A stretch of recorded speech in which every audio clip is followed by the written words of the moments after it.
ओम शांति। आज है 28 सितंबर 2023।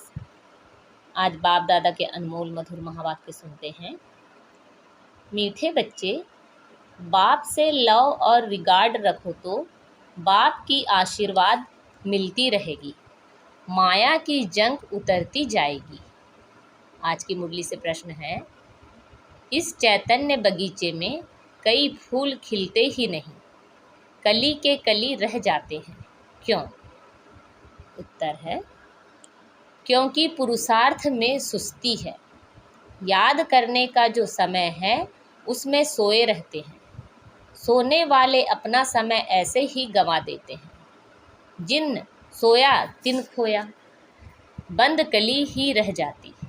सदा गुलाब के फूल वह हैं जो देवी देवता धर्म के ऑलराउंडर पाटधारी हैं।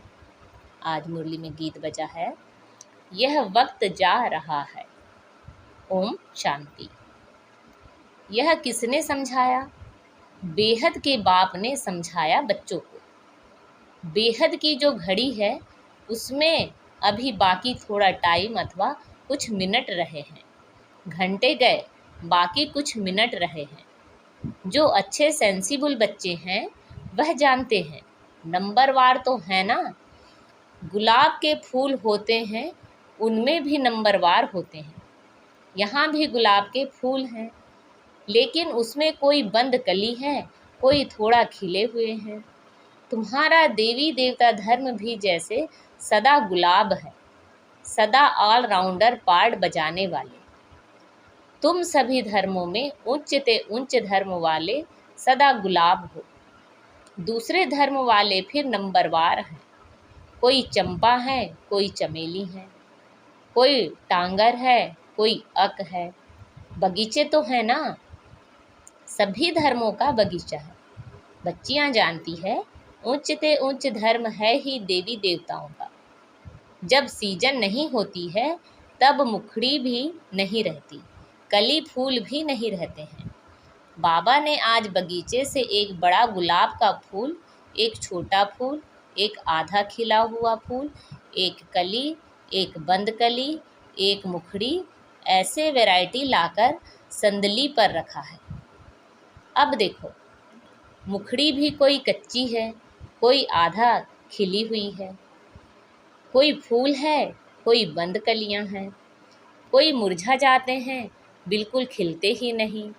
बरोबर ऐसा है ना। तो बाप कहते हैं, पुरुषार्थ में सुस्ती ना करो, ऐसे कली के कली ना रह जाओ। कोई आधा में रह जाते नंबरवार हैं। समझा जाता है इस हालत में यह क्या पद पाएंगे।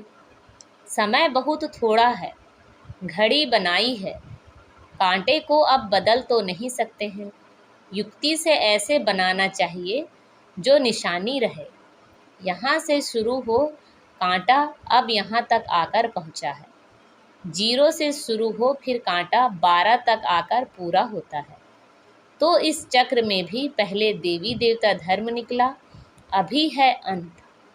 जब से बाप आया है तब से गिना जाता है।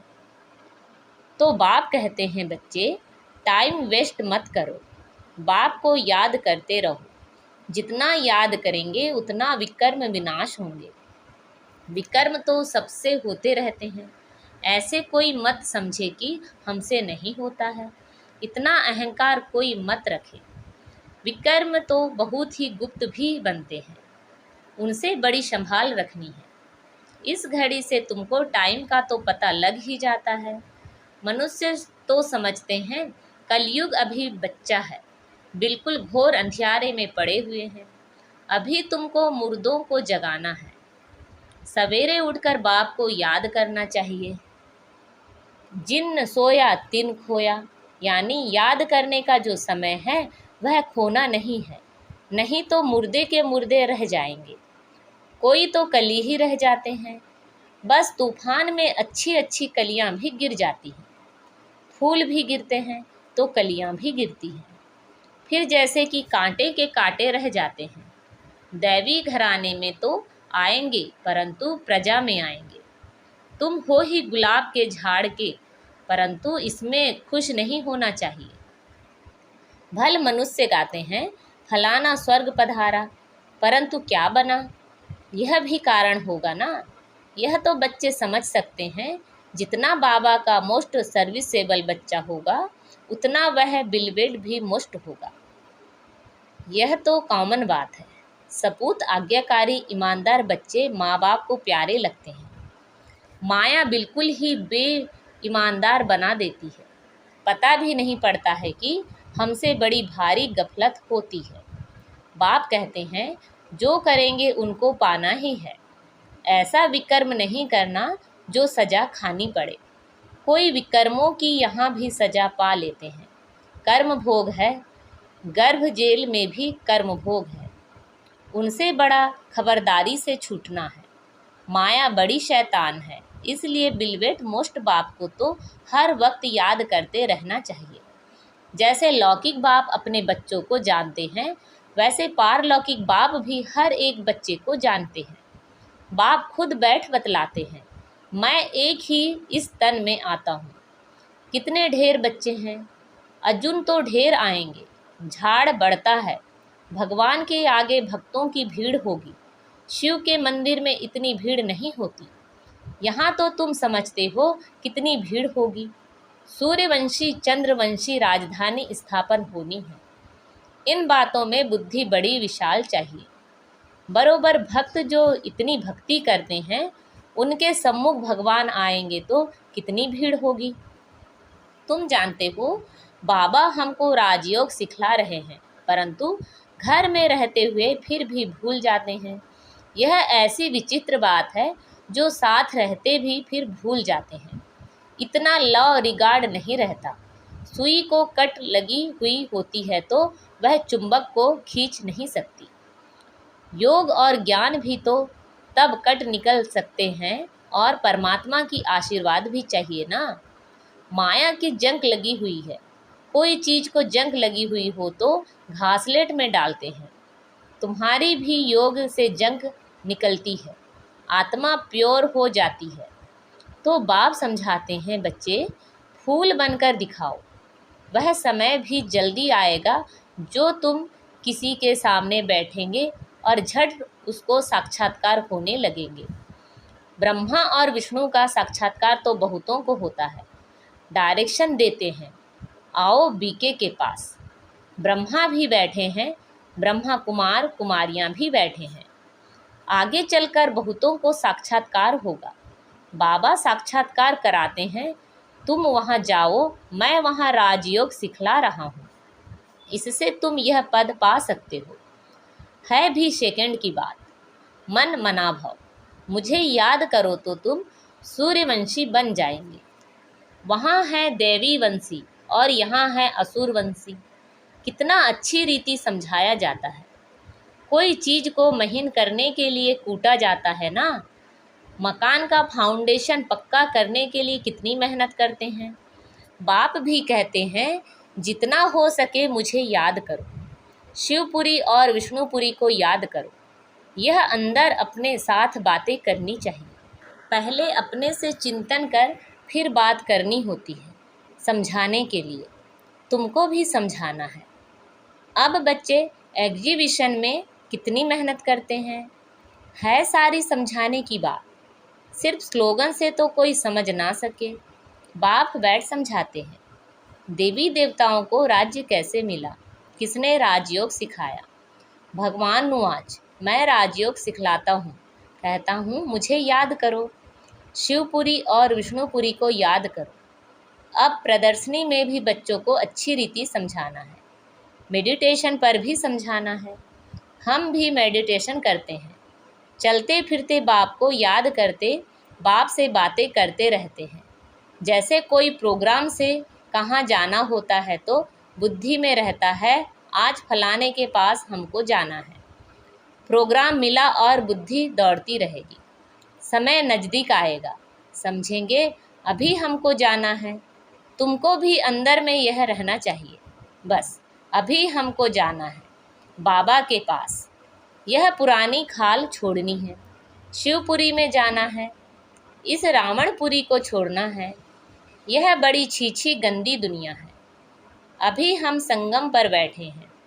यह आयरन एज्ड शरीर है। बाबा कहते हैं, मुझे याद करते रहो तो तुम आत्माओं को शिवपुरी ले जाऊंगा। श्री कृष्ण तो नहीं ले जाएगा। तो यह समझाने की बात है। अब बाप कहते हैं, मुझ शिव बाबा को याद करो। अभी तुम राजयोग सीख रहे हो। तुमको शिवपुरी में आना है, फिर विष्णुपुरी में चले आएंगे। यह समझाना तो सहज है ना। शिवपुरी मुक्ति से होकर विष्णुपुरी जीवन मुक्ति में जाना है। सभी का बाप एक है। मुख्य यह समझाना है। बाकी कितना भी स्लोगन आदि बनाएंगे, मुफ्त खर्चा होता है। चित्र तो सब तुम्हारे पास हैं। कराची में तुम्हारे पास कितने आते थे। बड़े मैदान में टेबल कुर्सी रखी रहती थी। जो आते थे उनको बैठ समझाते थे। आगे तो इतना ज्ञान नहीं था। अभी तो बिल्कुल सहज ज्ञान मिला है। बाप को भी जानते हो। बाप है स्वर्ग का रचयिता। उनका फरमान है, मुझे और वर्षे को याद करो। चित्र दिखाकर इस पर समझाओ। आगे तो समझाने से सुनते सुनते ध्यान में चले जाते थे। उसी समय तो तुम छोटी छोटी कलियां थी। बाबा का सारा चमत्कार था। रस्सी खींच लेते थे। अभी तो समझाने की बहुत ज़रूरत है। आजकल तो आदमी भी बड़े खराब हैं। फार्म भराने बिगर ऑक्यूपेशन का पता पढ़ ना सके। जैसे वह बैरिस्टरी आदि पढ़ाने वाले टीचर्स होते हैं ना। यह बेहद का बाप कितना बड़ा टीचर है। वह टीचर तो करके बैरिस्टर बनाएगा। बीच में शरीर छूट गया तो बैरिस्टरी भी खत्म। ऐसे थोड़े ही दूसरे जन्म में वह चलेगी। यहाँ तुम जो कुछ करते हो वह साथ ले जाते हो। आत्मा में संस्कार रहते हैं। हाँ, छोटे बच्चे को ऑर्गन्स छोटे हैं इसलिए बोल नहीं सकते हैं। कर्मेंद्रियों से कुछ कर नहीं सकते, परंतु संस्कार तो ले जाते हैं ना। यह है अविनाशी ज्ञान। बड़ा होकर फिर आए ज्ञान लेने। वह आत्मा फिर से आएगी जरूर।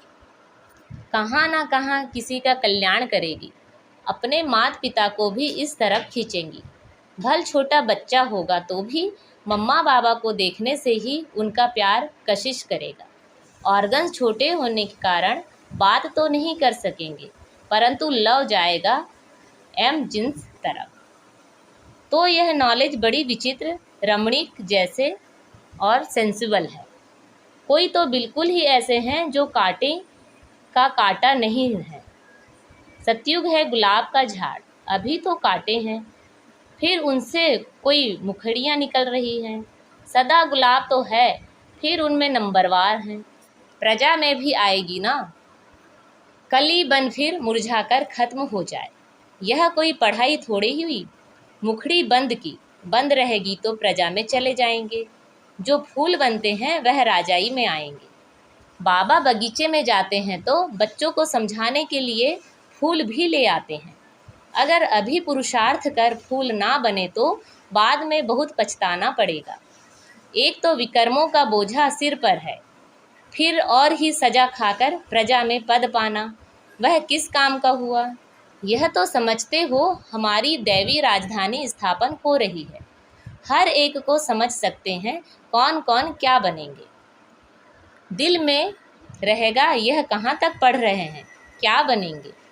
अच्छा पढ़ने वाला होगा तो अंदर प्यार करते रहेंगे। समझेंगे यह राजाई में आएंगे। आगे चलकर तुमको बहुत साक्षात्कार होंगे। ना पढ़ने वाले फिर पछताएंगे। समय बहुत थोड़ा है, फिर इतना गैलब भी कैसे करेंगे। बाप कहते हैं, बच्चे बनकर और फिर अगर विकर्म में गए तो 100 गुना दंड भोगना पड़ेगा। जेल में जाने वाले कई चोरों का धंधा ही यह हो जाता है, सजा खाना, जेल जाना। अभी तुम पुरुषार्थ कर रहे हो उच्च ते उच्च महाराजा महारानी सूर्यवंशी बनने का। नंबरवार तो है ना। जो भागंती हो जाएंगे उनका क्या हाल हो जाएगा। बाप कितना अच्छी रीति समझाते हैं, परंतु तकदीर में नहीं है तो समझते नहीं। फिर तो तदबीर कराने वाला क्या कर सकता है। बाप तो कहते हैं फूल बनो, बाप को भूलो मत। ऐसे बाप का हाथ कभी नहीं छोड़ना। माया अजगर कच्चा खा जाएगी। ऐसी गफलत नहीं करनी है जो अपना राज्य भाग गवा बैठो। फिर कल्प कल्पांतर ऐसी चलन देखने में आएगी जैसे अभी देखते हैं। कोई की सतो प्रधान चलन है, कोई की रजो, कोई की तमो। ग्रहचारी भी अच्छे अच्छे बच्चों पर कड़ी बैठती है, अंदर के काले बाहर के अच्छे। गफलत होगी तो आत्मा काली हो पड़ेगी, पर छाया काला पड़ता है। इसलिए बाबा कहते हैं, एक कान से सुन, दूसरे कान से फिर निकाल दो। इविल बातों के लिए कान बंद कर दो। अच्छा, मीठे मीठे शिखिलदे बच्चों प्रति माता पिता बाप दादा का याद प्यार, गुड मॉर्निंग और नमस्ते। रूहानी बाप की रूहानी बच्चों को नमस्ते। हम सब रूहानी बच्चों की रूहानी माता पिता बाप दादा को याद प्यार, गुड मॉर्निंग और नमस्ते। आज की मुरली से धारणा के लिए मुख्य सार हैं। सदा विकर्म विनाश करने की लगन में रहना है। कोई भी विकर्म अभी ना हो, इसकी संभाल करनी है। माया की ग्रहचारी से बचने के लिए इविल बातों से कान बंद कर लेने हैं। अपनी चलन सतो प्रधान बनानी है, अंदर बाहर साफ रहना है। आज बाबा ने हमें वरदान दिया है, बैलेंस द्वारा ब्लिसफुल जीवन का साक्षात्कार कराने वाले सर्व की ब्लेसिंग के पात्र भव। बैलेंस सबसे बड़ी कला है। याद और सेवा का बैलेंस हो तो बाप की ब्लेसिंग मिलती रहेगी। हर बात के बैलेंस से सहज ही नंबर 1 बन जाएंगे। बैलेंस ही अनेक आत्माओं के आगे ब्लिसफुल जीवन का साक्षात्कार कराएगा। बैलेंस को सदा स्मृति में रखते हुए सर्व प्राप्तियों का अनुभव करते रहो तो स्वयं भी आगे बढ़ते रहेंगे और अन्य आत्माओं को भी आगे बढ़ाएंगे।